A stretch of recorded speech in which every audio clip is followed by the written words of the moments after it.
بسم اللہ الرحمن الرحیم۔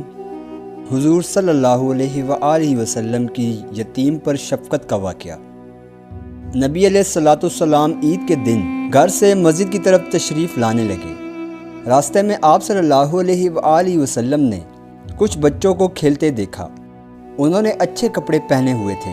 بچوں نے سلام عرض کیا تو نبی علیہ الصلوۃ والسلام نے جواب ارشاد فرمایا۔ اس کے بعد آپ صلی اللہ علیہ وآلہ وسلم آگے تشریف لے گئے۔ ایک بچے کو خاموشی کے ساتھ اداس بیٹھے دیکھا۔ آپ صلی اللہ علیہ وآلہ وسلم اس کے قریب رک گئے اور آپ صلی اللہ علیہ وآلہ وسلم نے اس بچے سے پوچھا کہ تمہیں کیا ہوا ہے کہ تم اداس اور پریشان نظر آ رہے ہو؟ اس نے رو کر کہا، اے اللہ کے محبوب صلی اللہ علیہ وآلہ وسلم، میں یتیم مدینہ ہوں۔ میرے سر پر باپ کا سایہ نہیں ہے جو میرے لیے کپڑے لا دیتا۔ میری امی مجھے نہلا کر کپڑے پہنا دیتی، اس لیے میں یہاں اداس بیٹھا ہوں۔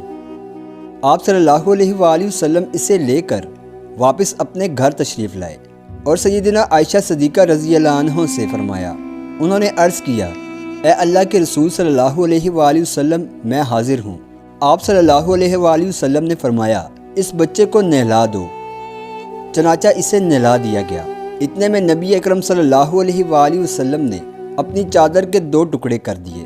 کپڑے کا ایک ٹکڑا تہبند کی طرح باندھ دیا اور دوسرا اس کے بدن پر لپیٹ دیا گیا۔ پھر اس کے سر پر تیل لگا کر کنگھی کی گئی، حتیٰ کہ جب وہ بچہ تیار ہو گیا اور نبی علیہ السلام کے ساتھ چلنے لگا تو نبی علیہ الصلوۃ والسلام نیچے بیٹھ گئے اور اس بچے کو فرمایا، آج تم پیدل چل کر مسجد میں نہیں جاؤ گے بلکہ میرے نبوت والے کندھوں پر سوار ہو کر جاؤ گے۔ نبی علیہ الصلوۃ والسلام نے اس بچے کو کندھے پر سوار کر لیا اور اسی حالت میں اسی گلی میں تشریف لائے جس میں بچے کھیل رہے تھے۔ جب بچوں نے یہ معاملہ دیکھا تو وہ رو کر کہنے لگے، کاش ہم بھی یتیم ہوتے اور آج ہمیں بھی نبی علیہ الصلوۃ والسلام کے نبوت والے کندھوں پر سواری کرنے کا شرف حاصل ہوتا۔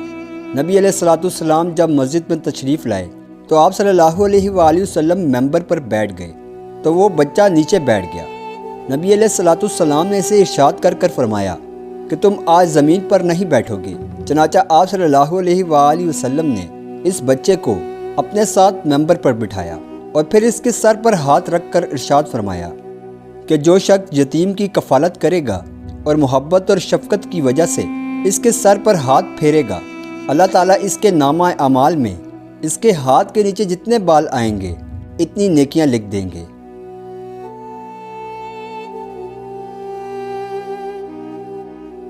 وآخر دعوانا والحمد للہ رب العالمین۔